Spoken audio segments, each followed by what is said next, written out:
The year was 1974. While the rest of the world was distracted by the glitz of the space race and the geopolitical chess of the Cold War, a group of elite Soviet engineers was sent to a location that appeared on no civilian map. Deep within the ancient, unforgiving roots of the Ural Mountains, they began a project so secret it didn't even have a name. It was simply referred to by its coordinates. This was the birth of Project 74. The objective was clear: build a subterranean citadel capable of housing 5,000 people for a century, a city of concrete and steel buried 2,000 feet beneath solid granite. For the first 3 years, the work was routine. The sound of diamond-tipped drills gnawing through rock was the only heartbeat the workers knew. But on a Tuesday in November, at exactly 3:14 a.m., the heartbeat changed. Drill bit number 402, a massive industrial assembly designed to cut through the hardest minerals on Earth, suddenly hit a pocket of resistance that shouldn't have existed. The telemetry sensors on the surface went wild. The torque increased tenfold. Then, silence. The drill didn't just stop, it snapped. When the recovery team descended into the shaft to retrieve the broken bit, they found something that defied every law of geology. The granite walls weren't just cracked, they were scorched. The metal of the drill bit had been fused, melted at a molecular level into a strange, dark, organic-looking crystalline vein that pulsed with a faint, rhythmic violet light. Chief Engineer Volkov recorded the event in his private log. He wrote, "It feels as if we haven't hit a new layer of rock. It feels as if we have pierced a lung." But the physical anomaly was only the beginning. It was the sound that began to break the men. A low-frequency thrumming that bypassed the ears and vibrated directly in the bone marrow. At first, the scientists dismissed it as tectonic shifting or gas escaping from deep pockets. But as the days turned into weeks, the pattern became undeniable. It wasn't random noise. It was a rhythmic, triple-beat pulse. Thump, thump, thump. Pause. Thump, thump, thump.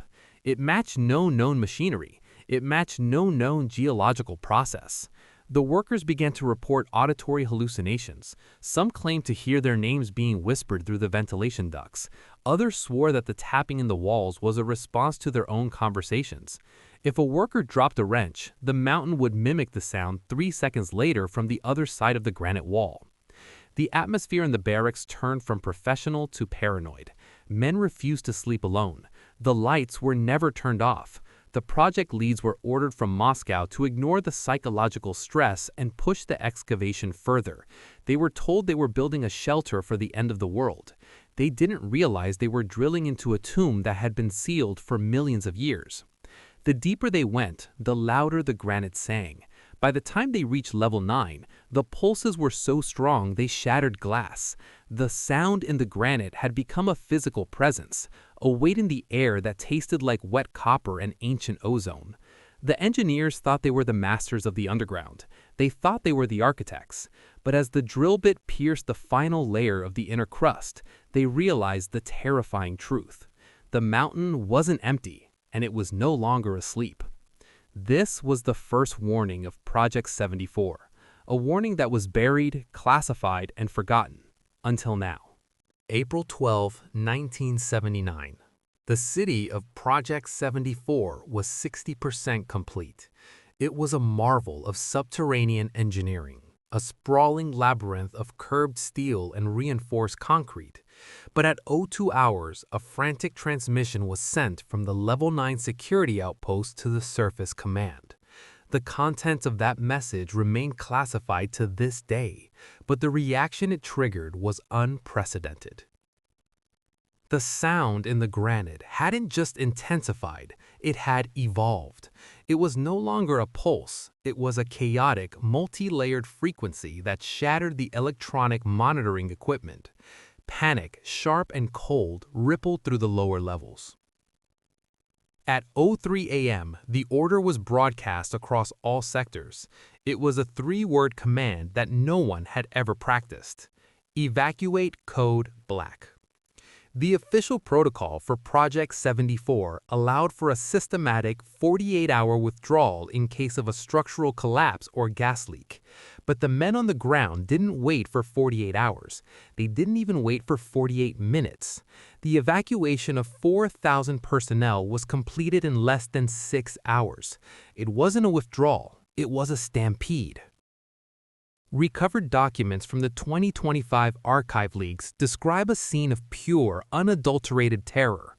Workers abandoned heavy machinery while the engines were still running.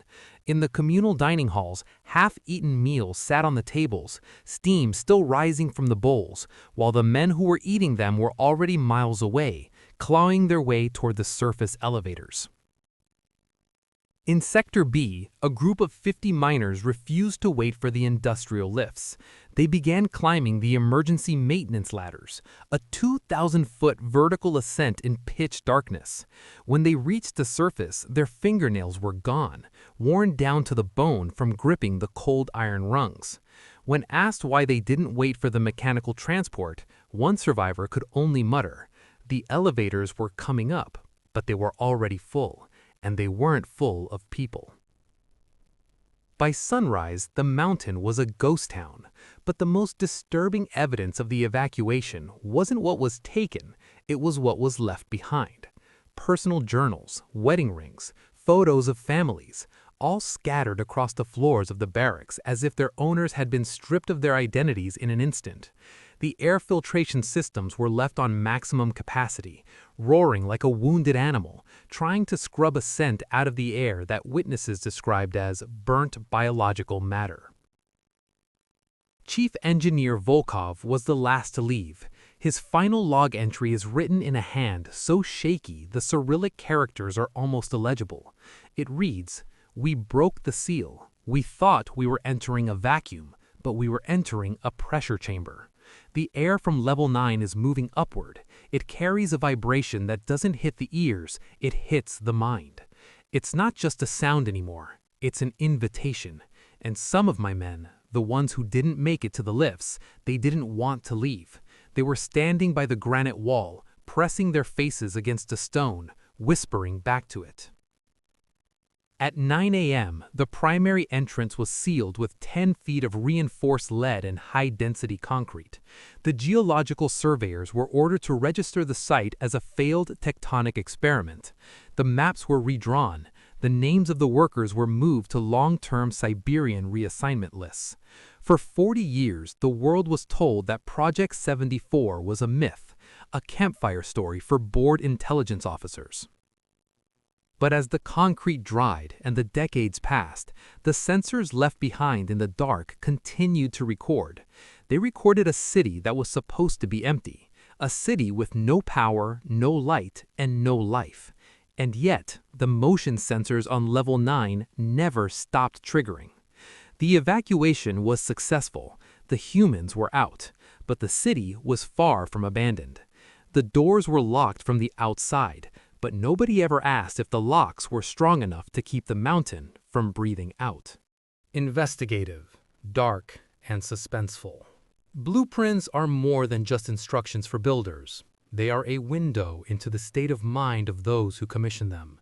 And if you look at the recovered schematics of the Project 74 living quarters, you will realize that the designers weren't just afraid of structural failure. They were terrified of something else, something visual. In standard subterranean architecture, efficiency is everything. Straight lines, sharp corners, and 90-degree angles are the hallmarks of industrial design. But the city of Project 74 defies every rule of human construction. There are no corners. Every residential block, every cafeteria, and every administrative office was built as a perfect oval. Every corridor is a continuous, sweeping curve of reinforced concrete. At first glance, it looks futuristic, a brutalist masterpiece.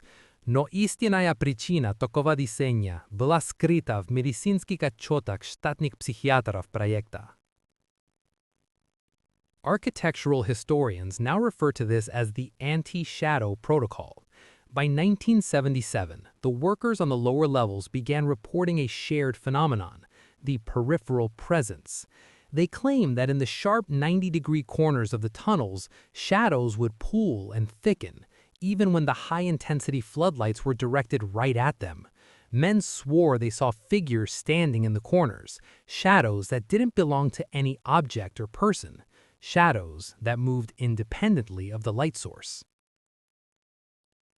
The rounded walls were a desperate attempt to eliminate every dark nook, every blind spot where the presence could manifest. If there are no corners, there is no place for the darkness to settle. But the paranoia didn't stop with the walls. The lighting system of Project 74 was designed to be a weapon. The city was bathed in 24-hour, high-frequency ultraviolet light. There was no night. There was no dusk. The engineers were trying to bleach the environment, hoping that by saturating every square inch with artificial radiation, they could prevent whatever was coming out of the granite from taking shape. The result, however, was a psychological catastrophe. Deprived of natural cycles, the workers began to suffer from luminous vertigo. In the curved, windowless, blindingly white halls, men lost their sense of direction. They would walk for hours in circles, convinced they were descending deeper into the earth, even when they were moving toward the surface. And then there were the observation slits. Every door in the residential sector had a narrow, horizontal opening at eye level, not for the guards to look in, but for the occupants to look out. The residents were obsessed with monitoring the corridors. One survivor later testified that the silence of the curved halls was too loud. They weren't looking for intruders. They were watching the walls themselves. They believed the concrete was breathing. They believed that the lead-lined paint was the only thing keeping the sound in the granite from turning into a physical form. By the time Level 9 was fully operational, the architecture of the city became a physical manifestation of a collective nervous breakdown. The curved walls didn't make the men feel safer. It made them feel like they were inside a giant, smooth throat. A throat that was slowly beginning to swallow. Project 74 wasn't just a city. It was a laboratory of fear, a place where human geometry tried to fight an ancient, formless enemy. And as the evacuation proved, the geometry lost. The shadows didn't need corners to hide. They found a much better place to stay. They hid in the minds of the men who built the curves. Sound is not merely a vibration in the air. In the world of Project 74, sound became a physical presence, a substance you could feel against your skin long before your ears could process it. But what was captured on magnetic tapes during the final days of the city goes beyond acoustics. It goes beyond human comprehension. In early 2026, a group of digital archaeologists using neural networks to scan decommissioned military frequencies stumbled upon a phantom signal emanating from the coordinates of the Project 74 site. It wasn't silence. It wasn't the standard white noise of an abandoned facility. It was the frequency. Imagine the sound of a deep, slow heartbeat filtered through billions of tons of ancient granite. Thump, thump, thump. Analysis of these recordings revealed a terrifying detail. The rhythm was not mechanical. Machines operate with mathematical precision, but this sound possessed biological fluctuations. It accelerated when human activity was detected near the surface ventilation shafts. It softened during the dead of night. The mountain was behaving like a living organism reacting to external stimuli. It was breathing. But the most shocking discovery came from a tape dated January 14, 1979, known in classified circles as Fragment 9 bis. On this tape, you can hear the voice of the night shift communications engineer. His breathing is shallow, erratic. You can hear the sound of breaking glass in the background. In the distance, that same low-frequency thrumming fills the room. The engineer whispers into the microphone, his words barely audible through the static. It's not just tapping anymore. It's modulating. It's imitating us. At that exact moment on the recording, the thrumming stops instantly. There are 3 seconds of absolute vacuum-like silence, and then, from the depths of shaft number 9, a sound emerges. It was not a human voice, but it was a perfect imitation of human speech, a sound like grinding bone and escaping high-pressure gas, forming a distinct sequence of syllables. It spoke the name of Chief Engineer Volkov. Sound analysts who studied this fragment in 2026 reached a chilling conclusion. This was a display of acoustic mimicry. Just as certain deep-sea predators use light to lure their prey, something inside Project 74 was using sound. It had been recording the voices of the workers for 5 years, studying their structures, their frequencies, and their inflections, and when it had gathered enough data, it began to answer. The frequency of the signal matched the delta wave rhythm of a human brain in a state of deep hypnosis or REM sleep. Those who listened to the raw, unfiltered recordings for extended periods reported disturbing side effects, a total loss of time perception, sudden bursts of unexplained aggression, and an intrusive, overwhelming urge to go down, to return to the mountain. This sound was not a warning. It was not a distress signal. It was a broadcast, a constant, relentless data transfer from the depths of the Earth into our atmosphere. We thought Project 74 was a place where we would hide from radiation and war. We were wrong. The city became a giant resonator, a massive amplifier for something that had lived beneath the granite for millions of years before our species even existed. And now, as the old transmitters in the abandoned halls have begun to draw power from an unknown source, the frequency has returned. But this time, it isn't just heard in the headphones of researchers. Now, it is being reported by residents in the towns at the base of the mountains. They call it the hum, but we know the truth. It isn't the earth shifting. It is a dialogue, and it has just entered its final phase. Investigative, dark, and suspenseful. For 47 years, the silence of the mountain was considered a victory. The lead seals were intact. The concrete was solid. The world had forgotten that Project 74 ever existed. But on January 21, 2026, the sensors of the Global Seismic Monitoring Network detected a thermal bloom that shouldn't have been possible. A massive, concentrated spike of heat was rising from the coordinates of the sealed city. Satellite imagery from that morning revealed a chilling sight. In the middle of a brutal winter with 3 feet of snow covering the mountain range, a perfect circle of black earth appeared. The snow had melted instantly around the primary ventilation shaft of the bunker. The city was exhaling. When the first unauthorized drone reached the site, the footage it transmitted back changed everything. The main entrance, the one Chief Engineer Volkov had sealed with 10 feet of reinforced lead in high-density concrete, was no longer sealed. But it wasn't blown inward by an explosion. The steel was bent outward. The heavy bolts had been sheared off from the inside, as if the pressure within the mountain had reached a breaking point that no human material could withstand. The breach was not an accident. It was an exit. Thermal cameras pointed into the yawning dark of the open tunnel captured movement. Not the movement of machinery or soldiers, but something cold and massive. Objects that appeared to absorb light rather than reflect it.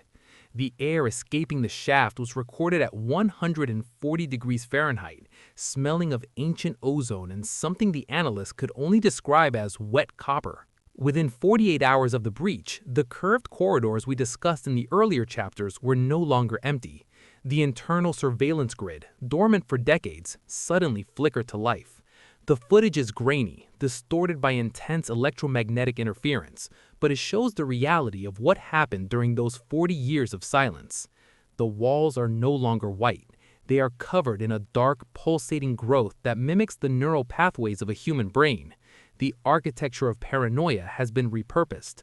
The curved halls, designed to prevent shadows from forming, are now slick with a bioluminescent film that pulses in time with the frequency. But the most terrifying discovery was found on level 9. The drone reached the deepest sector before the signal was cut. It found the barracks. The beds were still made. The meals were still on the tables. But the occupants were there too. They hadn't died. They had integrated. The missing workers of 1979 were found standing in the corridors, their bodies fused into the crystalline veins of the granite walls. They weren't corpses. The thermal camera showed that their internal temperatures were still at 98 degrees.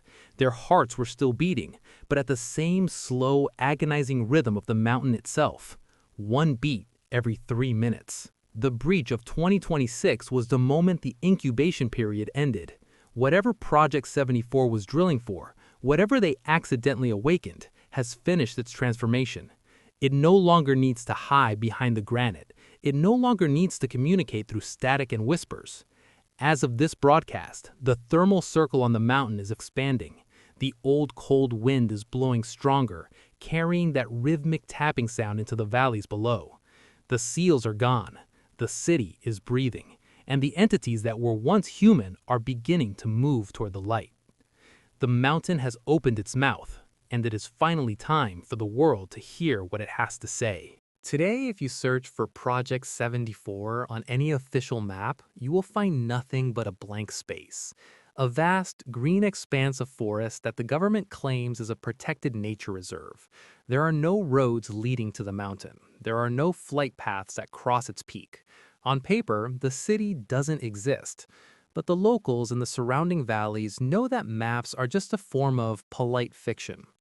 They tell stories of the old cold, a wind that rolls down the slopes even in the middle of a sweltering summer, a wind that smells of wet copper and ancient dust.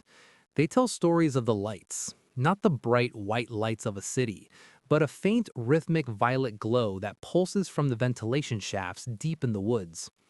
The legacy of Project 74 is not a story of what happened in the past. It is a story of what is happening right now. The 2026 breach was never officially acknowledged. The thermal bloom was dismissed as a localized volcanic event. The drone footage was scrubbed from the internet within hours, but you cannot erase the physical reality of the mountain.